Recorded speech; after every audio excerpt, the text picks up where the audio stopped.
Window altar. Okay, Matthew chapter 22 verse 1 hanggang 14 na anyayahan ko po yung lahat na tumayo para po salitan po tayo Ako sa verse 1, kayo po sa verse 2 at ganun po. Nakikita niyo po ba? Malaki po ba? Aida. Yung mga bata, usog po muna kayo panti dito kasi hindi makita nila dahil sa likod. Okay, Matthew chapter 22 verse 1 hanggang 14. So verse 1 ang sabi dito, and Jesus answered and spake unto them again by parables and said, The kingdom of heaven is like unto a certain king, which made a marriage for a son. okay, and sent forth his servant to call them that were bidden to the wedding, and they would not come. And he sent for other servants, saying, tell them which are bidden, behold, I have prepared my dinner, my oxen and my butlings are killed, and all things are ready unto the marriage. Okay. Verse 5, but they made light of it, and went their ways, one to his farm, another to his merchandise. Verse 6, And the remnant took his servants and entered them carefully and slew them. in verse 7, but when the king heard thereof, he was wroth, and sent forth his armies, and destroyed those murderers, and burned up their cities. Then said he to his servants, the wedding is ready, but they which were bidden were not worthy. Okay, verse 9, go ye therefore unto the highways, and as many as ye shall find, bid the marriage. So those, the servants, went out in the highways, and gathered together all as many as they found, both bad and good, and the wedding as furnished guests. So verse 11, and when the king came into the see the guests, he saw there a man which had not on wedding garment. He said unto him, friend, how comest thou in neither not having a wedding garment? And he was sister. Okay, verse 13, then said the king to the servants, bind him hand and foot, and take him away, and cast him out into outer darkness. There shall be weeping and gnashing of teeth. 14, for many are called, but few are chosen. So let's pray, Lord. Panginoon naming Ama sa langit, at tunay Panginoon, alam namin na Ikaw ang pinakamakapangyarihan sa lahat.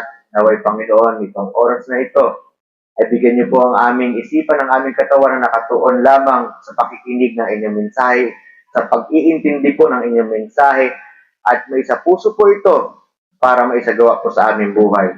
Panginoon, salamat po Panginoon sa oras na ito, at na magagamit po ako naway Panginoon, pati mga bata Panginoon na maliliit, o yung pinakamusmos po Panginoon dito ay maintindihan ng mensahe. Panginoon, naway kayo po mapansin. Ulit po, Panginoon, patawarin niyo kami sa mga kasalanan namin, lalo na yung mga kasalanan na humahadlang na maintindihan namin ang inyong mensahe. Maraming po salamat po muli, Panginoon, and we pray all this in Jesus' name. Amen. So, upo po tayo lahat. So, sabi po dito, the wedding banquet. Pag sinabi po ulit banquet, ang ibig sabihin po ng banquet ay, alin po? Handaan. Sabihin niyo lahat, handaan. Handaan. Okay, handaan sa isang birthday, kasal to. Pag sinabing wedding ay kasal. Okay? Sino dito yung mahilig pong kahapon pumunta sila, Brother Rolly, sa kasal? Kapatid ni Sister Rachel? Pumunta ba rin ba kayo doon? Ayun ba yung pinunta? Debo pala yung pinuntahan nyo, no? So may kasal, tsaka may dubo kahapon na pinuntahan sila Eton. Okay? Ngayon, pag sa kasal, sigurado masasarap yung pagkain. Kasi pinaghahandaan yan eh. Kadalasan pagkasal, talagang mahaba yung pinaghandaan ng kasal, masasarap yung mga pagkain. Kaya ngayon iba minsan matagal po magpakasal kasi nag-iipon muna. Kasi iniisip nila magpakain din ng mga tao. Okay? Sino dito yung pumunta na sa handaan ng kasal? Ako pumunta na. Lagi ko talaga tinatarget din lumpiang Shanghai. Sino dito mahilig sa lumpiang Shanghai? Ano pa dito? Spaghetti. Hotdog na may marshmallows. Ayun, no. Paborito natin sa party yan eh. Pansit. Sino mahilig sa pansit dito? Ay, ba? Mahilig din kayo sa pansit pala, ah. Okay? Kasi iba hindi mahilig sa pansit eh. Pero may pansit na sobrang sarap pag lalo na pag maraming paro. Diba? Kasi hindi yung sobrang daming gulay, paro yung mas marami. Sino kumakain dito ng Lucky Pancit Canton? Yung mga ganong lasa tapos maraming paro. Ang sarap na, di ba? So, ayan. So, dito yung the wedding banquet. Okay? Ito yung mga points natin. Costly banquet. Okay? Ibig sabihin ng costly banquet, ito ay ibig sabihin ay napakamahal ng ginastos para dito sa handaan. Tapos, called for the bidden, Christ the bidden, chance for the Gentiles, and correct garment. Pwede siguro natin anto. Pero ganito man po, okay? Yung first point po is costly banquet. Ang ibig sabihin po ng costly banquet ay napakamahal po nitong handaan po na ito. Okay? Sobrang mahal po ng handaan po na ito. Kasi po ganito, sa panahon po ni Jesus, ng mga panahon po na yan, talagang pinaghahandaan din po yung kasal. Bago po ikasal yung isang tao, dati po yung kasal doon, sa panahon po ni Jesus, sa tradisyon po ng mga Hudyo at saka Israelita, sa Samaritano, sabihin natin Israel na lang, ay ganito po, hindi po sila nakakapili kung sino ang kanilang mapapangasawa. Hindi sila makakapili yan. Ang namimili po na mapapangasawa ng anak ay yung magulang. At kadalasan po yung magulang ng lalaki naghahanap ng asawa para sa lalaki nilang anak. Pag tiningnan niyo po iyan sa Genesis chapter 24 or 23, mapapansin niyo po si Abraham po. Pinahanap po nila yung kanilang anyang alipin, pinakamatapat na alipin, na mapapangasawa po ni Isaac, yung anak mismo ni Abraham. Kaya hindi totoo po talaga na yung love na, kasi in love ako sa kanya. Emotion lang po yun. Okay? Paano? Bakit ka na in love sa kanya? Kasi ang birthday. Mabihirang ba? Bakit ka na in love? Paano pag naging nakasawa mo na meron palang ugali, may toyo? Di ba? Ba't ka mahilig? Ano, sabi, kumakain tayo, hindi na natin kailangan bumili ng silver swan o kaya dato po dito toyo eh. Sa utak mo pala may toyo ka na. Paano yun? Hindi na pala mabait, hindi mo na mahal. Di ba? O kaya sabi, bakit mo nagustuhan yan? Kasi, ang ganda niya eh. Alam niyo po, lahat tayo tatanda eh. Paano yun? Pag kulubot-kulubot na yung mukha, mahal mo pa rin ba yung tao? Kulubot na yung mukha eh. Diba? Hindi naman natin masasabi, maganda pa rin yun, o pogi, kahit kulubot na, paano pag na-disgrasya? Huwag naman sana. Hindi na pangit, hindi na pogi ako yung maganda. Mahal mo pa rin ba? Diba? Kaya yung pagmamahal po, talagang pinipili po yan. Choice po ito, ang pagmamahal. So sa costly banquet, ganun din po. Choice po kadalasan, katulad dito kay Abraham, yung choice nila para kay Isaac, dapat maka-Diyos din na mapapangasawa. At ganun din po tayo, kaya mapapansin nyo, talagang gusto niyo bang maging Kristiyano? Kasi, pastor, talagang stricto sana, hindi na talagang hindi naniniwala sa Panginoon ang talagang magiging partner niyo sa inyong buhay. At kadalasan po talagang minsan bata pa lang, meron na silang tawag dito, engagement. Engaged na sila. At bago po sila makasal, ganito po yan magtatayo na po yung lalaki ng bahay para sa mismo mula sa angkan nila. So lupain ang angkan nila sa mapapamana sa kanila ng kanilang magulang, binibigyan na sila ng parte doon sa kanilang bahay. At gayon po, magtatayo na yung lalaki ng kanilang bahay. At bago niya po makuha yung babae, ganito, magulang ng lalaki ay magbibigay po ng parang dowry o parang bayad po sa babae. Cream Dory. Di ba? Sarap. Pagkaya, pagbibigay yan ng pera. At kaya pag nakita niyo po dito sa Genesis chapter 24 verse 53, kasi sabi ni Abraham sa kanyang pinakatapat na alipin, pumunta ka doon kung saan ako galing na bansa. At doon kasi ay nananampalataya yung karamihan Sa Diyos. At doon, sabi ganon, hanapan mo ng asawa ang aking anak na si Isaac kasi ayoko siyang makakuha ng asawa dito sa Kanaan. Kasi kakanain lang siya. Hindi po. Ibig sabihin ay hindi kasi maka-Diyos. Yung taga Kanaan. Yung Diyos nila ay Diyos-Diyosan. No? Di ba? Kakanain lang yung anak natin dyan. Dadalhin dyan sa kasamaan. Okay? Hindi mo kaya. So, ganito. Kasi di alam ng mga bata pag pinanak ka eh. Okay? Ibig sabihin, yayariin lang yan. Okay? So, dito sabi dito po, sa James chapter 24 verse 53, sa first point, costly banquet, sabi dito, and the servant brought forth, ano sabi sa Tagalog, itong taga-silbi, ang brought forth po ay nagdala ng, alin? Alahas. Isipin mo, hindi pa kasal magbibigay na ng alahas. Eh, mayaman sila Abraham. Sobrang yaman nila Abraham kasi sa sobrang ang dami ng kanilang mga alagang hayop. Mga kabayo, kamelyo, tupa, ano yun? Kambing. Meron din kambing. Ay, hindi sila kumakain ng baboy dati. Naasar mo lata ako Pusa, hindi kinakain ng pusa. Hindi rin kinakain ng aso dati Okay, so ganun po. Sabi dito, nagdala sila ng mga alahas na gawa sa silver. Sino dito mahilig sa silver? Di ba? Sana marami tayong silver, no? And jewels of ginto. Di ba? Doon sa Middle East, pag pumunta kayo ng mga, di ba pag may mga galing sa Saudi, pagdating dito sa Pilipinas, punong-puno ng ginto dito. Lalaki pa ng mga ginto eh. Talagang kumikintab yung mga leeg eh.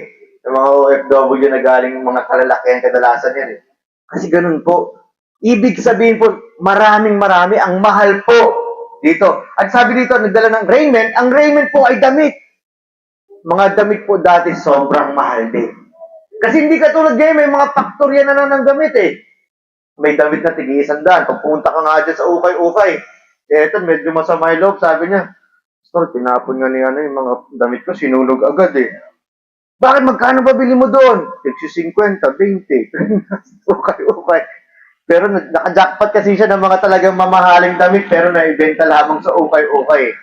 So yun, di ba? Eh pag bumili ka ng mga damit na kunyari original, katulad nito, nung hindi ito, ukay lang din kasi. Pag original to, umaabot po ng 4,000. Pero sa ukay, 40. Pero isipin mo yung binigay niya, mga bago yan, brand new. Brand new yung mga yan. Nakakita na kayo ng mga damit na parang guess?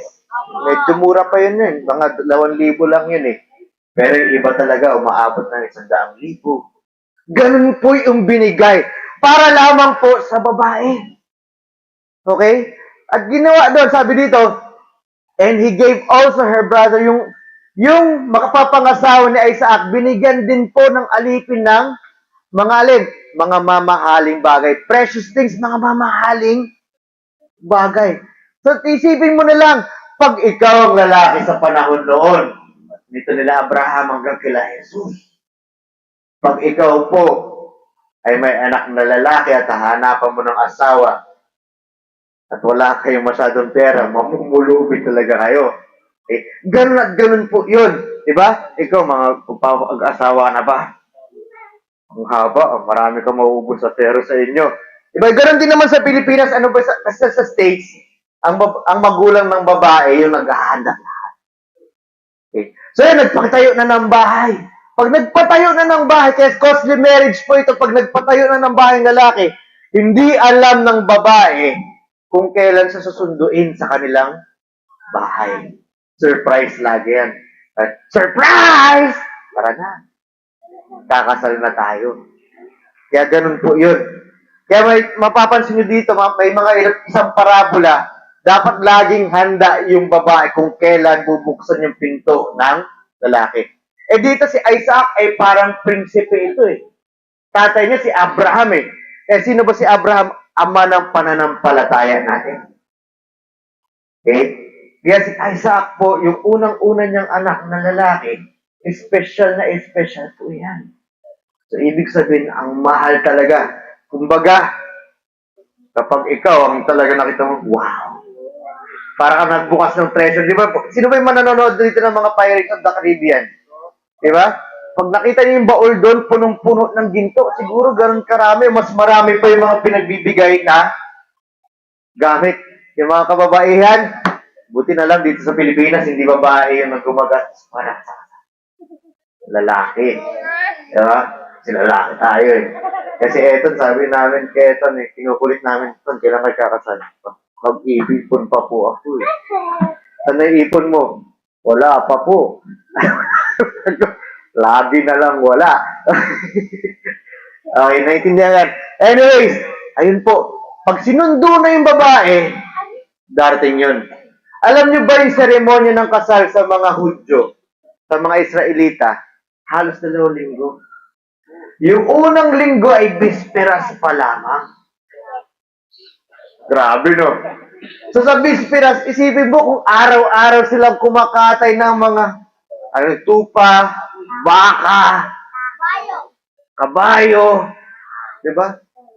Tapos lahat ng mga ingredients, pagod na pagod sigurado yung mga tagaluto, yung mga taga-silbi. Di ba?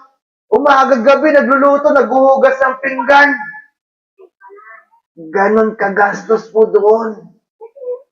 Sipin nyo, gusto nyo magpakasal ng ganon? Siguro pag yung mga lalaki dito, huwag na nga magpakasal. Ang mahal-mahal.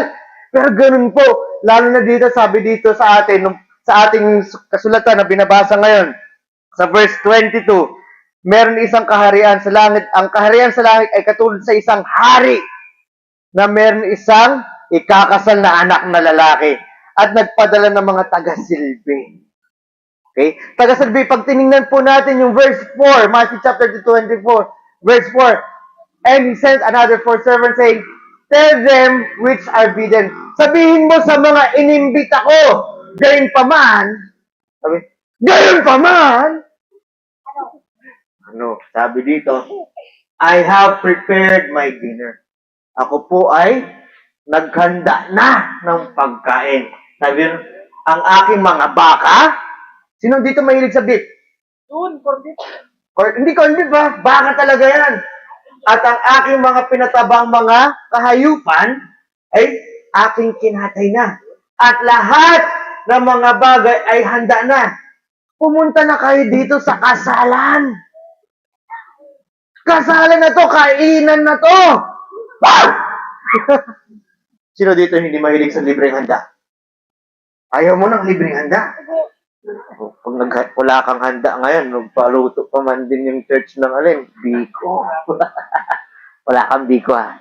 Ay, joke lang. Okay? So, ganun. Ganun po, isipin mo isang linggo, bisperas, isang linggo pagkakasal na mag-asawa, may isang linggo na naman na handaan pa ulit.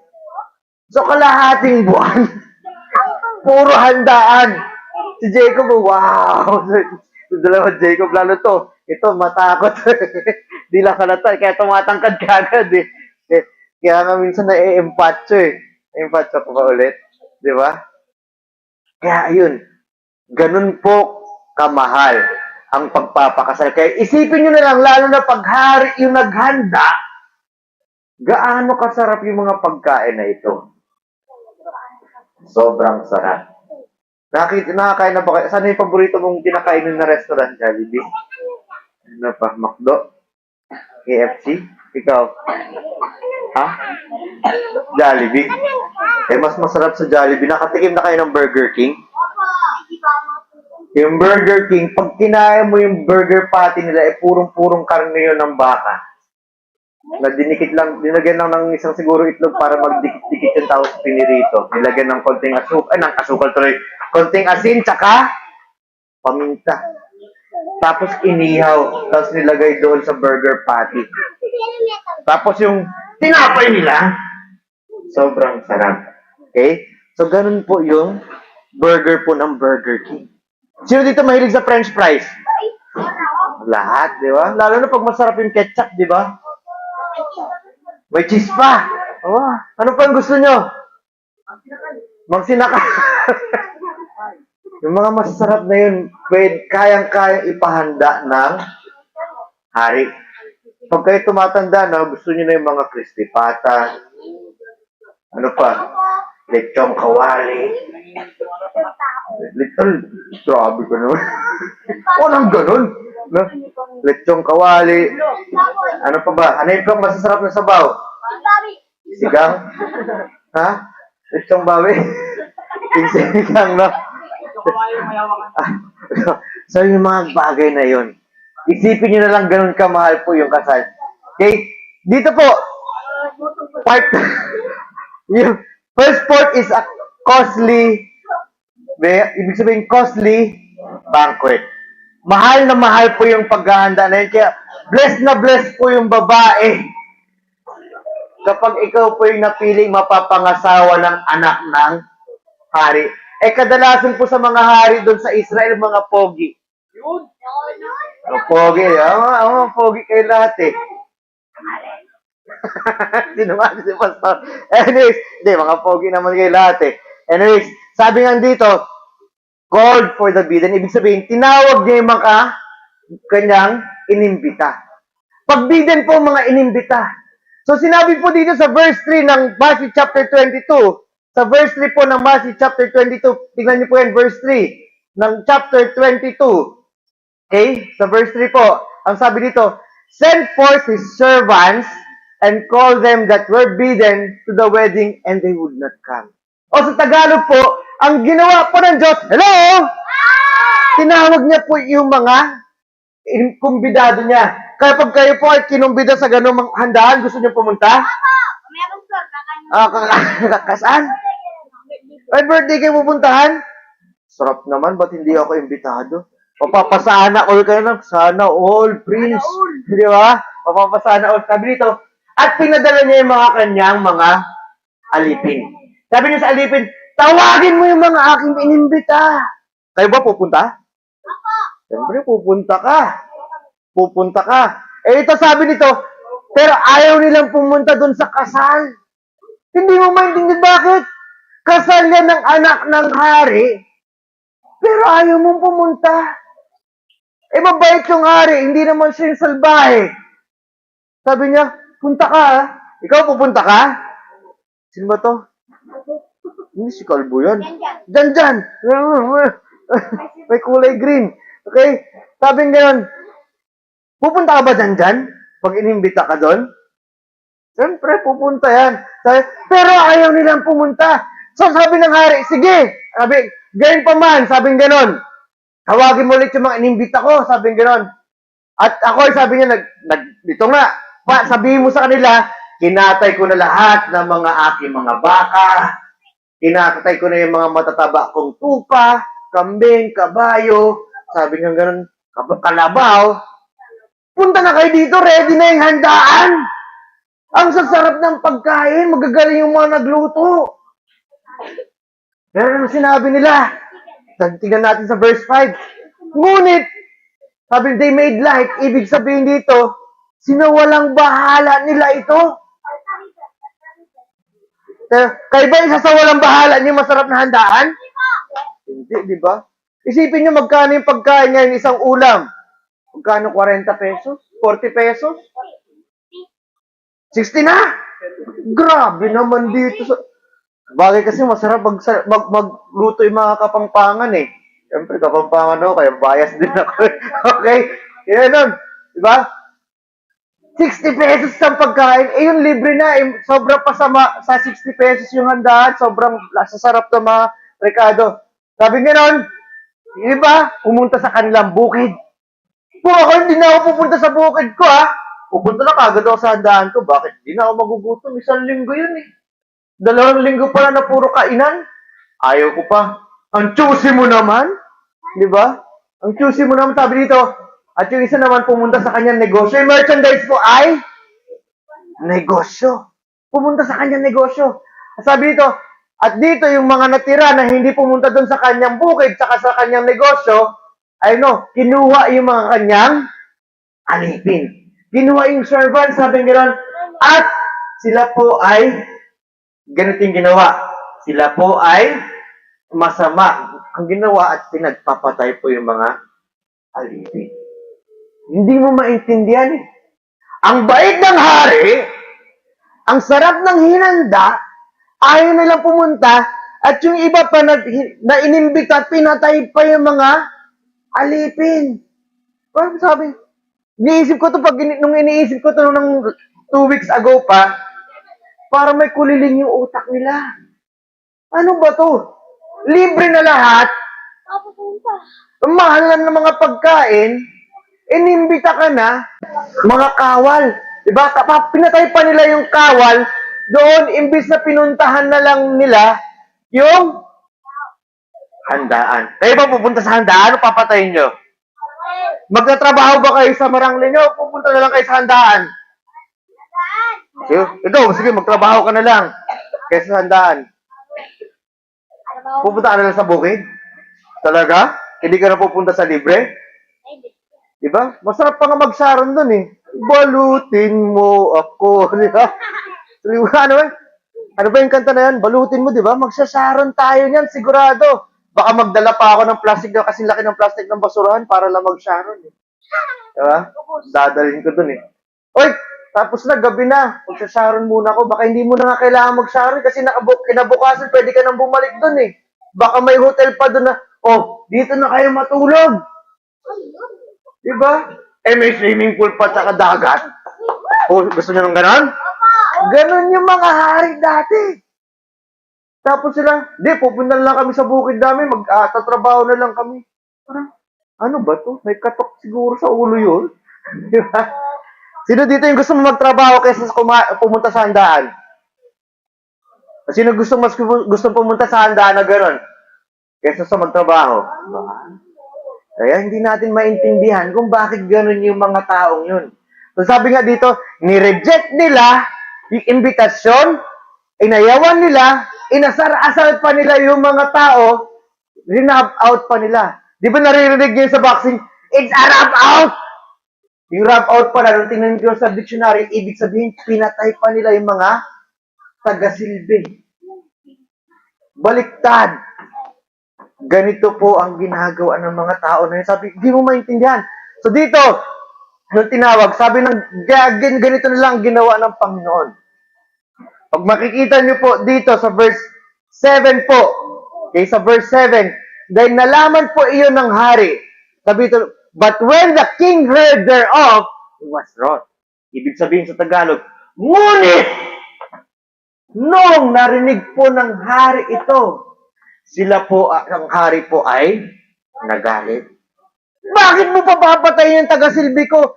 Nandoon na kayo sa resort na maganda, meron na doon magandang swimming pool, may magandang beach na doon, may hotel na doon, ang sasarap pa ng pagkain, 2 linggo, walang bayad. Papatayin niyo pa yung taga-silbi ko? Diba? Sobrang galit ng hari. Sabi niya, kaya ang ginawa niya, at sabi niya, pinadala niya yung kanyang mga army. Gera. Yung mga umaya, di ba? Saan sila nagtatrabaho? May bukid sila. May negosyo sila. Mga sundalo ba yun? Hindi. Ang ginawa niya, kaya sinira niya yung mga mamamatay tao at pinagsusunog ang kanilang syudad. Isipin niyo, makapangyarihan yun eh. Pag si Marcos kaya nagalit, gusto mo magalit sa'yo si Marcos, si BBM? Sandan! Sandan! Ito si Lawrence. Lawrence! Nasaan si Wamos? Saan? Sagot! Di ba? Pag gumano si BBM, sigurado yari kayo. Pag galit, di ba? Si Duterte, mas matapang si Duterte. Briggs! Nagdadrugs ka daw. Di ba? Kaya yung mga tao dati, takot na takot sa tokhang eh. Sino dito hindi takot sa tokhang? Siyempre, hindi naman kayo mga addict eh. Diba? Oplan tokhang. Kaya ganun nagalang galit ng hari. Alam niyo po, ibig sabihin po dito yung galit ng hari, ito po ay katulad ng Israel. Yung Israel po kasi, noong mga panahon po na ito, kaya pag binasa niyo yung Amos chapter 9, verse 7 to 10, ay 1 to 10, ganito po, yung Israel po, ito po ang hari na sinasabi ay yung ating Diyos. Yung ating Diyos po, Tinatawag niya po yung sa handaan, yung mga taga-Israel. Yung ikakasal ay si Jesus. Ikakasal sa sabi, punta kayo dito sa handaan. Ibig sabihin, nag-prepare, ginastusan po ng Diyos yung kaligtasan natin para hindi tayo pumunta sa impyerno. Pinaggastusan niya tayo lahat-lahat ng mga pangangailangan natin. Sobra-sobra pa sa pangangailangan natin. Kayo ba makapagbayad kayo sa mamahaling hotel? Hello? Makapagbayad ba kayo ng mamahaling pagkain? Kaya nyo bang kumain lagi ng lechong baka araw-araw? Kaya nyo ba kumain ng parang kalderetang baka araw-araw? Diba? Yung mga paborito yung tsokolate na doon pa? Parang ganun yung kaharian ng langit. Puro kabutihan at kabutihan at kabutihan lang. Tinawag ng Panginoon, nagdala siya ng mga taga-silbi at ito yung mga propeta niya. Sabi niya, punta kayo doon para na makapasok na sa langit. Ito yung mga kailangan lamang. Pero nung ginawa ng mga Israelita, pinagpapatay pa yung mga propeta niya. Kaya sabi niya, patayin!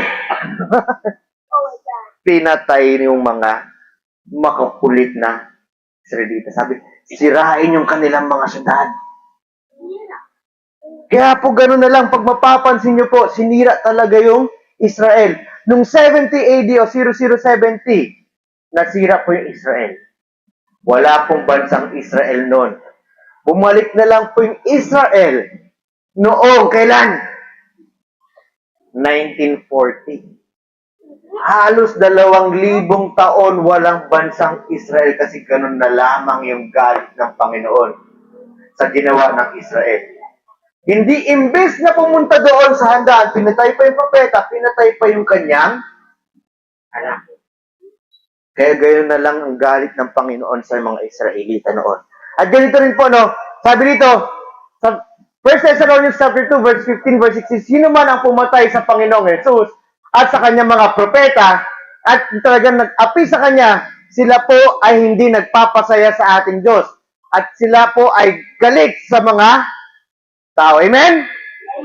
Okay. Sinabi po dito, pinagbabawal na magsalita sa mga hentil para sila ay maligtas. Para sila po ang kanilang kasalanan ay laging puno. Pero ganito pa, ngunit yung galit ay mapupunta po sa kanila. Isipin nyo na lang, pag tayo po iniimbitahan na rin po tayo sa kasal, pupunta po kayo? Yung kasal na dito ay sinasabi ng Panginoon, merong ditong handaan sa langit. Ngayon kasi paborito niya yung bansang Israel, pero ganoon na lang din ang galit niya sa Israel. Sinira niya yung bansa. Gusto niyo ba wala ng Pilipinas? Di ba minsan may nakalagay doon dati, Philippines, province of China. Gusto niyo nun?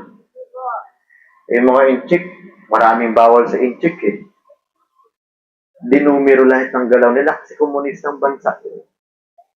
Pag sinabi ng presidente, bawal ito dindan! Hindi nyo na magagawa yun. Sinabi nga nun, ikaw, hindi ka na pwede mag-pool. Hindi na nag-pool. Ikaw, hindi ka na pwede maglaro. Hindi alas 3 ng hapon. Dapat diretso ka na ng bahay, magtrabaho ka lang.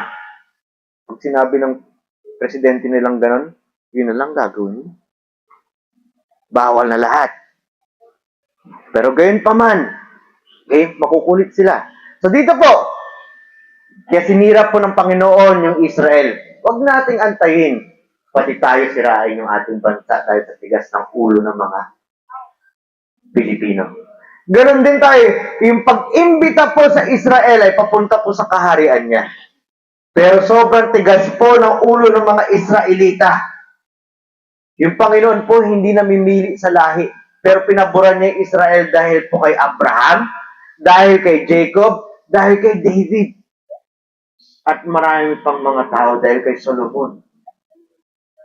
Pero isinawalang bahala po ng mga Israelita. Kaya po, Panginoon, sa haba-haba po ng kanyang pasensya, sinira po ang Israel. Ganon din po tayo. Sa haba ng pasensya ng Diyos sa atin, at ayaw natin makinig sa Kanya, asahan nyo masisira din kayo. Sisirain din kayo ng Panginoon pag ayaw nyo makinig sa Kanya. Hindi nyo man maramdaman dito, pero pag kayo po ay hindi tumanggap kay Kristo Jesus bilang Panginoon sa buhay po na ito, asahan nyo kung saan na kayo pupunta. Ayaw nyo maniwala, hindi testingin nyo. Okay? Pag natutunan na kayo, saka na lang kayo sabihin katulad sa mayaman. Abraham, kahit isang patak lang ng tubig ay ipahid sa aking labi. Kasi sobrang hirap po doon sa impyerno. Number 4, chance for the Gentiles. Alam niyo po, dahil sa katigasan ng ulo ng mga Israelita, binaling na ng Panginoon na dapat, pati sa mga hintil, tayo yun ay meron na rin pag-asang maligtas. Kasi dapat po yung mga Israelita, ipinagkakalat po nila yung magandang balita, pati sa mga hintil. Kaya yun po yung binasa natin sa Thessalonians Ayaw ipalaganap ng mga Israelita sa mga hintil yung magandang balita. Gusto nyo ba yun? Kunyari, meron masarap na handaan, gusto nyo ba na ipagtago sa'yo? Yun pala, iniimbita na kayo bawat isa. Uy, punta kayo dito sa resort. 2 linggo, all expense paid. Tapos may mga roller coaster pa doon. Meron pa doon mga, ano ba yung gustong-gusto niyo sa Enchanted Kingdom? Slide, swimming pool, ano pa? Ano ba? Pagkain. Ang libre na nga yung 2 linggo, talagang habang buhay. Iniimbita. Ayaw ipagkalat ng Israel. Ayaw na nga nilang pumunta doon. Ayaw pa nila ipagkalat yung mabuting balita na paano pumunta sa langit yung sangkatauhan. Kaya ginawa ng Panginoon, sabi sa Acts chapter, at dito po, sa ating pinag-aaralan, sa verse 10, sabi dito, and when the king sabi dito, so the servants went out in the highways, and sa verse 9 pala, go ye therefore into the highways. Tingnan po natin sa verse 9, sabi po ng Panginoon dito, dahil ayaw pumunta ng mga Israelita, ito inahin lang tulad sa mga kasal na maganda, pumunta kayo doon sa highway. Okay? At saan pa? Pumunta kayo, maghanap kayo at maghumbida kayo dito sa kasalan na ito. Sabi nga nun, sa verse 10, kaya ganito yung ginawa ng mga taga-silbi. Sila po pumunta sa mga highway, naghanap ng mga tao kung sino yung makita nila doon. Pinag-iipon. Sabi, nakakita sila ng mga parehas na masamang tao at mababait na mga tao. Lahat yun inimbita nila. Sabi dito, at sila po ay dinala doon sa kasalan bilang isang mga premyadong mga ano yun? Yes. Hindi tauhan. Sila talaga yung mga imbitado. Hindi sila yung basta-basta, oy, pumunta na lang kayo dito. Hindi. Binigyan talaga sila ng parangal. Pag sila ipapasok doon sa kasalan, may red carpet pa sila. Di ba? Pinipicture-picture pa sila. Sigurado, binigyan pa sila ng mga damit. Mga poging damit. Sino dito yung gusto nyo mukhang prinsipe? Sino gusto maging mukhang prinsesa? Diba? Ikaw! Oh, hindi! Prinsipe yan. Nagkamali lang No? Prinsipe yan si AJ. Diba? Okay. Prinsesa. At nung nakita ng hari sa verse 11, no? So, ganun po yung sa atin. Kaya po dahil doon, tayo po ay talagang nagkaroon po, narinig po natin yung salita ng Panginoon. Sabi sa Acts chapter 28, 27 to 28, dahil ang puso ng mga Israelita ay napakasama, ang kanilang tenga ay talagang bingi na, at ang kanilang mata ay pikit na para sa Diyos. Ano ginawa? Para hindi na sila makakita ulit at hindi sila makarinig ulit at hindi nila maintindihan ulit mula sa kanilang puso na sila po ay talagang magbago o baguhin, I should heal them. Sabi dito, be it known therefore, sabi that salvation of God is sent unto the Gentiles. Dahil po ang tigas po ng ulo ng mga Israelita, nagkaroon po ng pagkakataon, hello, na naipamahagi na rin po yung salita ng Diyos sa atin kung paano pumunta sa langit. Sinabi ba doon, magpakabait ka muna? Hindi, si Kristo ay namatay na para sa mga kasalanan natin. inilibing na at nabuhay na magmuli. Wala namang tao mabubuhay na walang kasalanan. Si Kristo lang gumawa nun. Wala namang makakagawa ni Kristo. Sabihin mo, kahit ikaw ay magpahampas-hampas ka pa dyan ng mga taga, magpapako sa krus, makasalanan ka pa rin. Si Kristo na buhay, walang kasalanan. Siya lang makapagtubos ng kasalanan natin. Hindi dahil sa ating gawa. Okay? Diba? For by grace we are saved by faith and not by works, and not yourself, lest any man. Oh. Hindi dahil sa iyong mabuting gawa. Hindi dahil sa iyong sarili na ikaw ay naligtas, kundi sa pananampalataya mo na si Kristo ang iyong Panginoon. Yun lamang ang kagustuhan ni Jesus. Tanggapin niyo siya bilang Panginoon. Ibig sabihin, gusto niyo maging alipin niya para kayo makapunta doon sa langit. Hindi niyo kailangan magpakabait muna dahil siya yung magbabago sa inyo. Kaya nga sinabi sa 2 Corinthians 5:17, kung sino man ay na kay Kristo na, siya ay binago niya ng nilalang. Gayon pa man, ang lumang isa ay lipas na. Hindi na nakikilala ng Diyos yun. Dahil siya ay binago na ng Diyos. Kaya mo bang baguhin sarili mo? Hindi. Sinabi ng Diyos, siya ang magbabago sa'yo. Kaya sa oras na ikaw ay naligtas, gustong-gusto mo na nagawin yung tama para sa Panginoon. Amen? Kahit minsan talagang tayo nalulungkot dahil nagkakasala po tayo. Amen? So gayon po, kaya naririnig natin yung magandang balita. And last point, kasi makukulit na yung mga kabataan. Okay? The correct garment. Dapat, pagpupunta tayo sa langit, kasi pag binasa nyo po yan, okay? Correct garment. Ano yung correct garment? Tamang kasuotan. Ang sabi ko nga kanino kahit wala dito po, siguro lang, okay? Siguro lang, meron talagang ginawa yung Diyos na nagbigay na siya ng damit para sa mga tao. Kasi ganun yung ginawa na Kristo para sa atin, nakahanda na po yung magaganda nating damit.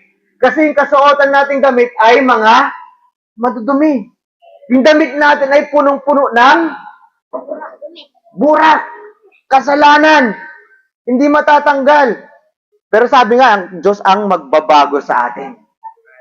Kaya nga po siya yung naghanda ng damit sa atin. Puting-puting damit na malinis na malinis. Di ba pinag-aaralan natin yung Revelation? Lahat ng kasuotan ng tao doon sa kaharian ng Diyos ay purong-purong puti. So yung ibig sabihin ay walang kasalanan yung mga tao. Nakahanda na. Pero dito sa verse 11, nakita ng hari, ano sinabi ng hari? At nung nakita ng hari ang isang guest, yung kanyang isang kinumbida, ay hindi siya nakasuot ng damit na pangkasalan. At yung damit na pangkasalan na ito, binigay na ng hari mismo. Ba't ayaw mo suotin yung damit na yan? Diba? Anong ginawa ng Diyos? Dito sa verse 12, at sabi niya sa kanya, kaibigan! Kaibigan! Friend! Sabi niya, friend! Ba't ikaw ay pumunta dito at ikaw ay hindi nakasuot ng damit na pangkasal na binigay ko? Sabi gano'n. Sabi dito, at hindi nakapagsalita yung tao. Kasi hinanda na ng Diyos lahat para sa atin eh. Tapos ayaw natin gawin, ayaw natin suotin yung damit na inihanda na ni Kristo. Diba? Yung pinanlaban niya, o pinanghugas niya sa kasalanan natin ay yung kamatayan niya mismo. Kaya nga meron tayong, are you washed in the blood of the Lamb? Kasi siya po ay talagang namatay para lamang sa kasalanan natin. Tapos tayo, pipili tayo ng sarili nating damit? Ay, hindi. Ganito yung gusto kong kaligtasan. Ako gagawa ng mabuti. Hindi ko gustong sundin yung Bible. Gumagawa tayo ng sarili nating doktrina na hindi naman tama ayon sa salita ng ating Panginoon. Okay? Ano ginawa niya? Kaya sinabi ng hari sa mga taga-silbi, ano sabi niya doon? Igapos yan! Sabi, igapos yan! Ayaw magsuot, gapos yan, kamay, paa. Anong sinabi pa doon? At itapon siya sa pinakamadilim na lugar. Sabi doon, there shall be weeping. At doon sa lugar na yan, dahil siya ay nakagapos, puro pagsigaw po, ibig sabihin sasaktan ng sasaktan. At meron doon yung, alam niyo yung nanggingit-git? Di ba pag ikaw pinapagalitan, Ikaw rin pinapagalitan, di ba minsan, aray! No, ganun ka na lang. Sino na napalo ka na ni mama mo? Ay, papa mo. Di ba papa ganun ka? O kaya sino, kunyari, meron kayong sugat. Tapos binubuhusan ng alcohol. Gusto niyo ba yan? Paano ba pag ganun ka? Ganun. Sa sobrang sakit, nanggigigil sila sa sakit. Ano yung ngipin nila. So, ganun po. Sinabi ng Panginoon dahil marami ang tinawag, pero kukonti po ang pinili. Isipin niyo, tinatawag na po kayo ngayon pag naririnig niyo yung balita na ito. Natanggapin niyo si Kristo bilang Panginoon. Ibig sabihin lahat ng mga bawal sa Panginoon, pag Panginoon niyo na siya, ay bawal na. Kasi parang ganun yung damit na ibinigay niya sa atin. Kasi damit yun na ikinanamatay na ni Kristo para sa atin. Bibihisan tayo ng malinis sa sangkatauhan. At yung luma nating dati, yun yung dati nating damit. Yung makasalanan tayo, papalitan niya. Pero hindi mamimili tayo na tayo ang mamimili kung paano yung kaligtasan natin. Kasi gusto natin yung mga kasalanan natin, kaya gumagawa tayo ng sarili nating katuruan. Naintindihan ba yun? Okay. So yun po. Yun po ang sinasabi ng Panginoon. Kaya nga sinabi dito sa Matthew chapter 7 verse 21, hindi po lahat na nang tumatawag sa akin na Panginoon, Panginoon, okay, ay makakapasok sa kaharian ng Diyos. Sabihin man ng tao, Panginoon, kami po ay nagpagaling ng mga tao sa pangalan mo. Panginoon, nagpalayas nga kami ng mga demonyo. Panginoon, marami kami himalan na gawa dahil sa pangalan mo. Pero sa totoo, gumawa lang sila ng sarili-sarili nilang relihiyon na hindi ayon sa salita ng Diyos. Kaya sabi ng Panginoon, hindi ko kayo kilala. Umalis kayo dito, mga tagagawa ng kasalanan. So, iisa lamang po ang daan papunta sa kaharian ng Diyos ay tanggapin siya bilang Panginoon. Ibig sabihin, susundin natin lahat ng nakasulat sa salita ng Diyos. Ibig sabihin, mag-o-offer pa kami. Intindihin niyo po, yung ceremonial law ay ginawa na po ni Jesus para sa atin. Amen? Kaya hindi na po tayo nagkakatay ng mga tupa, ng kambing, ng baka, naghahanap ng mamahaling gulay para lamang i-offer sa Panginoon. Dahil si Jesus na yung naging alay para sa atin at magpasawalang hanggan na yun. Huwag kayong magiging pilosopo. Okay? Kasi nakasulat na rin yan. Sabi ni Jesus, hindi ako naparito para sirain yung batas, kundi ako ay naparito para gampanan yung batas. Dahil ako ang magiging alay na panghabang buhay. Tanggapin lang siya bilang inyong Panginoon. Naintindihan? Okay. So, ganun po. Kapag kayo po ay hindi paligtas, naantay-antay na lang kayo ng Panginoon. Huwag kayong gumawa ng sarili niyong mga katuruan. Kaya nga ang sinasabi ko po sa inyo, huwag kayong makinig sa akin lang. Tignan nyo rin kung tama ang aking tinuturo ayon sa salita ng Diyos. Kasi yung pastor po ay tagapagsalita lamang, hindi po siya yung Diyos. Okay? Ang leader ng church po talaga ay ang Diyos. Si Jesus. Ako lang po ay dinala dito para magturo, maggabay lamang. Pero lahat po ng magagandang ginagawa ko, sinasabi, ay galing lamang sa Diyos. Hindi po ito kakayahan. Nakakaya naman, sabihin ko, ang galing-galing ko mag-preach. Kapag may natutunan po kayo, hindi po ako yun. Yung Diyos po yung nagtuturo sa atin. Ginamit lang ako. Wala akong kakayahan na ganito. Amen? So let's pray. Yuko po tayo lahat. Hello? Alam ko, puro kabataan. Yuko po tayo lahat. Pag hindi ka pa po ligtas, sana mula sa iyong puso. Hello? Mga kabataan, sabi nga, I close my hands. I bow my head.